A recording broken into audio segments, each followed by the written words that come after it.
Conectas Podcast. En las elecciones presidenciales de Estados Unidos de noviembre, al menos 1 de cada 10 votantes será de origen latinoamericano. Ellos tradicionalmente han apoyado más a los candidatos demócratas, pero esta vez esa histórica predilección por el partido menos conservador está en duda. Hoy en Tenemos que Hablar, Biden o Trump, el dilema del voto latino. Hola, soy Mauricio Sáenz y les doy la bienvenida a un nuevo episodio de este podcast semanal en el que abordamos diversos temas de América Latina porque tenemos que hablar. Conectas Podcast presenta Tenemos que Hablar. El análisis semanal para comprender la actualidad de América Latina, Realizado por la mesa editorial de Conectas, la plataforma periodística con miembros en 19 países de la región. They know that we are the only ones who can stop them. We're the only ones. This is the greatest movement in the history of our country, maybe in the history of any country. Even Argentina, they went MAGA. You know Argentina, great guy. He's a big Trump guy. He loves Trump. I love him because he loves Trump. When he called, I took his call. Anybody that loves me, I like them.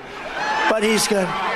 And he's a MAGA guy. But it's a slightly different form of MAGA. He is Make Argentina Great Again. That's pretty good.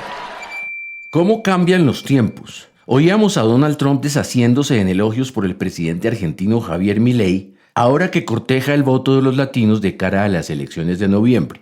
Pero no hay que olvidar que se pasó su presidencia entre 2016 y 2020 insultando y maltratando a los miles de migrantes que se atascan en la frontera de México tratando de ingresar, como sea, a Estados Unidos. Para hablar hoy de cómo América Latina podría influir en las elecciones norteamericanas de este año, estamos con Leonardo Oliva, editor de Conectas. Bienvenido, Leo.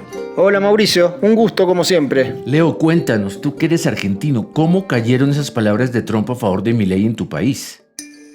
Bueno, quien más hizo porque se conozcan esas palabras, por reproducirlas y promocionarlas, fue el propio Milei en su cuenta de la ex Twitter, ¿no? Es un canal de comunicación que utiliza muchísimo Milei, se ha convertido casi en su voz oficial y por ahí todos conocimos eso que dijo Trump elogiando y mimando a Milei. Básicamente Milei es un admirador de Trump más que Trump de Milei, digámoslo así. Trump se está aprovechando ahora de esta fama mundial que tiene Milei como para llevarla para sus lados. Uno diría que lo hace para proyectar que también tiene aliados importantes en América Latina. Pero, Leo, Argentina también produce migrantes, tal vez no con la intensidad de otros países, pero sí es cierto que los argentinos vienen escapando desde hace tiempo de las penurias económicas en su país. ¿Cómo ven allá personajes como Trump, que llegó a decir que los inmigrantes envenenan la sangre de Estados Unidos? De declaraciones como esas, por supuesto, no caen bien. Pero déjame decir, Mauricio, que como Estados Unidos nunca ha sido la primera opción para emigrar de los argentinos, sino que es España, que Trump nos insulte no es algo que tenga tanta repercusión acá.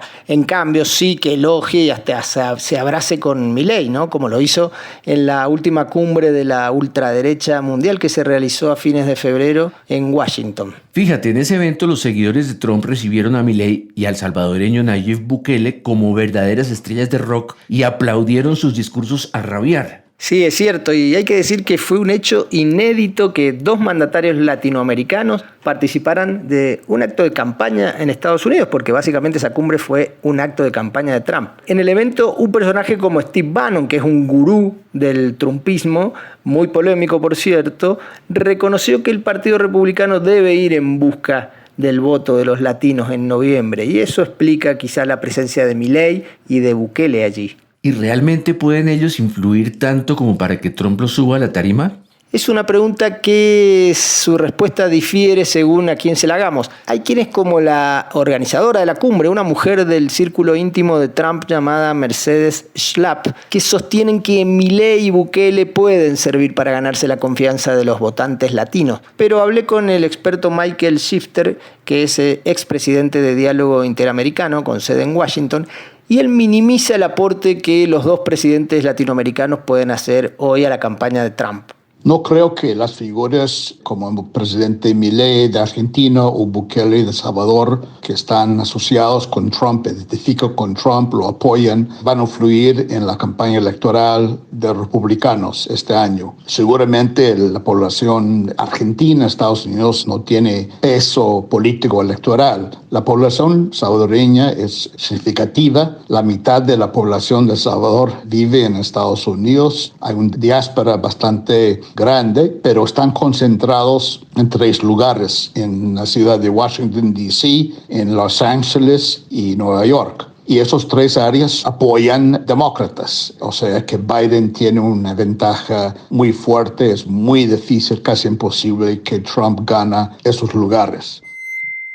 Es interesante la visión de Shifter, aunque también es cierto que algo deben haber visto los asesores de Trump para asegurarle abrazarse con Milei y con Bukele. ¿Y qué pasa mientras tanto con Joe Biden y los demócratas, Leo? ¿Por qué ha perdido favoritismo el presidente actual entre los votantes latinos? Principalmente por la economía. Si alguien escucha esto que acabo de decir fuera de contexto, pensará que estoy diciendo algo falso, porque es cierto que si algún logro tiene el gobierno de Biden es el de haber puesto a andar a toda velocidad la economía estadounidense. Sin embargo, esa bonanza no ha llegado a grandes capas de la población donde se ubican los miles de inmigrantes latinoamericanos e hijos de inmigrantes. Ellos tienen trabajos mal pagos cuando los tienen, no pueden acceder a una vivienda y son los más afectados por la inflación, que es el punto débil de la administración Biden. Me lo explicó muy claro Robert Valencia, un periodista de Connectas Hub, especializado en asuntos internacionales que vive hace muchos años en Estados Unidos. Que sí ha habido un descenso en las preferencias del votante hispano en relación a Joe Biden. La razón principal es el tema de la economía y particularmente la inflación, que si bien la Reserva Federal había anunciado que la economía ha registrado un alza en comparación a otros países industrializados, que la economía ha mejorado, que se descartó cualquier indicio de recesión como se temía y que si bien la inflación ha disminuido, los precios en la canasta familiar todavía siguen en alza y eso es algo que los estadounidenses pues experimentan a diario. Si bien los números a nivel macroeconómico pueden registrar una cosa, otro es el sentir del ciudadano de a pie que encuentra que sus productos básicos pues siguen al alza y eso es tal vez lo que le ha afectado a Joe Biden y le ha aumentado en favoritismo a Donald Trump.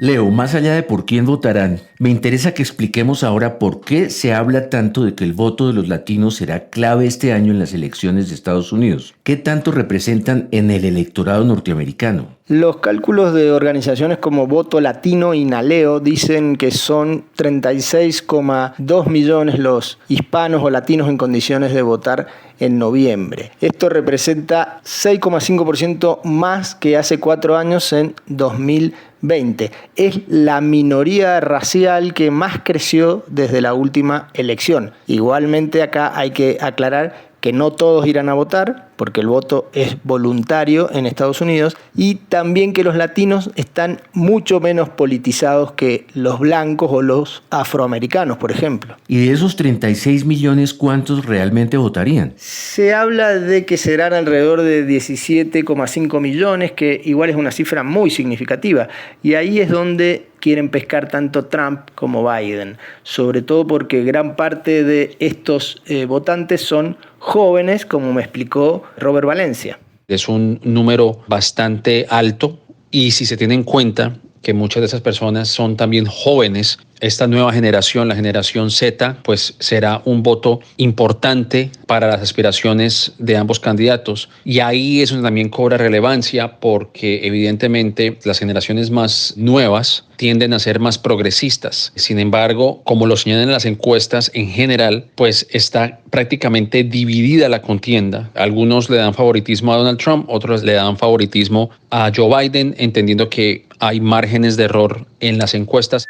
Votantes jóvenes y cada vez más numerosos. Ese parece ser el perfil de los electores latinos en Estados Unidos. ¿Llegará el día en que elijan un presidente de la comunidad? Es algo que hoy es imposible, pero quizás sí a mediano plazo. Hay una estadística, una proyección de la Oficina del Censo de Estados Unidos, una oficina del gobierno, que señala que para 2060 1 de cada 4 norteamericanos tendrá origen latino. Es decir, que podrían llegar a ser 100 millones de ciudadanos norteamericanos con lazos con nuestra región dentro de casi 40 años. Pero eso sí hay que aclarar que no estamos hablando de un grupo monolítico ni mucho menos, ¿o no? No, hay marcadas diferencias ideológicas entre ellos. No es lo mismo si pensamos en un latino de Florida que uno de Nueva York, o uno de Texas que uno de California, y tampoco uno de origen mexicano que otro de origen nicaragüense o venezolano. Eso me lo explicaba Michael Shifter. Hay estados donde los latinos votan conservador y otros donde votan progresistas. No están todos del mismo lado. Y te cuento acá, Mauricio, 2 casos puntuales con los que tuve contacto en estos días haciendo este trabajo. Uno es el de Ezio, que es un dentista argentino que vive en New Jersey, y la otra es Daniela,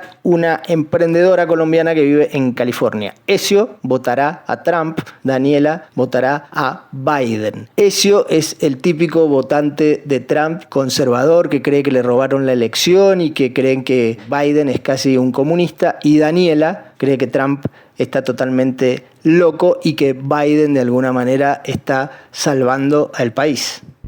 Pues fíjate, muy claros esos ejemplos que reflejan la división que vive la sociedad norteamericana en su conjunto, que tendrá que optar una vez más entre Trump y Biden. En todo caso, no hay que olvidar que por el peculiar sistema electoral norteamericano, los votos de algunos latinos, como los de Florida, pueden en un momento dado llegar a definir la presidencia. Gracias, Leo, por este diálogo. Por nada, fue un gusto como siempre. Y a quienes nos siguieron, los esperamos en la próxima edición de este podcast semanal de Conectas, porque tenemos que hablar. Para conocer a profundidad más contenidos de análisis sobre las Américas, visítanos en www.conectas.org. Escúchanos cada semana en Spotify, YouTube, Apple y Google Podcasts. Activa las notificaciones y déjanos tus comentarios, porque en Latinoamérica tenemos que hablar.